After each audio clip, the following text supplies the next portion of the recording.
Hello guys, welcome back to my new blog. আজকে চলে এসেছি পুষ্প প্রদর্শনী মেলাতে। এখানে জানো তো পুরো ফুলের বাগান বসে। দেখছো, দেখো কতগুলো ফুল, এত সুন্দর সুন্দর নতুনত্ব ফুল যেগুলো দেখে চোখ ফেরানো যাচ্ছে না।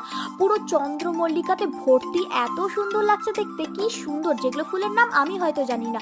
চারিদিকে দেখছো কত সুন্দর নতুনত্ব পাতাবাহার গাছ। এখানে দেখছো কত ফুল, কত ফুল। এখানে যেতে দেখলাম পাতাবাহার গাছগুলো যেগুলো আমরা ঘরের মধ্যে শোপিস হিসেবে সাজিয়ে রাখি, সেগুলো আবার আসল। আমি তো দেখে অবাক। তারপরে এখানে প্রোগ্রাম চলছিল। তারপরে এখানে দেখলাম কুলের গাছ, লেবু গাছ, বেল গাছ, কি সুন্দর সুন্দর গাছ। এখানে গাঁদা ফুল, পাতাবাহার ভর্তি, মানে কোনটা ছেড়ে কোনটা দেখবো আমি নিজেই বুঝতে পারছিলাম না। এতগুলো ফুল আর এতগুলো নতুনত্ব পাতা। জবা ফুলটা দেখছো, বিশাল বড় জবা ফুল ছিল, দেখে পুরো আমি অবাক। এখানে গাঁদা ফুল তো বাগান, এত সুন্দর লাগছে দেখতে। এখানে চলে আসলাম গোলাপ দেখতে। গোলাপগুলো দেখে তো মনে হচ্ছে আমি একটা তুলে বাড়ি নিয়ে চলে যাই, কিন্তু তোলা তো যাবে না। নানা ধরনের গোলাপ ছিল। গোলাপগুলো দেখতে খুবই সুন্দর, খুবই সুন্দর, এত সুন্দর লাগছে দেখতে। দেখছো এই ফুলটা কত মিষ্টি না।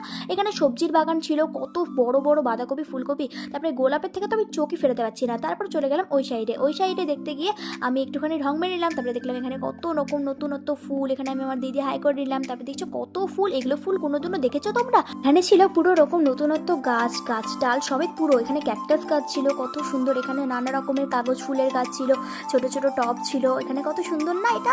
তারপর এখানে বেরিয়ে পড়লাম পুষ্প প্রদর্শনী মেলা থেকে। তো ভিডিওটা ভালো লাগলে অবশ্যই লাইক, কমেন্ট, শেয়ার। এবার আমি বাড়ি যাই। তোমরা অবশ্যই আমার চ্যানেলটাকে লাইক, শেয়ার অ্যান্ড সাবস্ক্রাইব করে দিও। টাটা।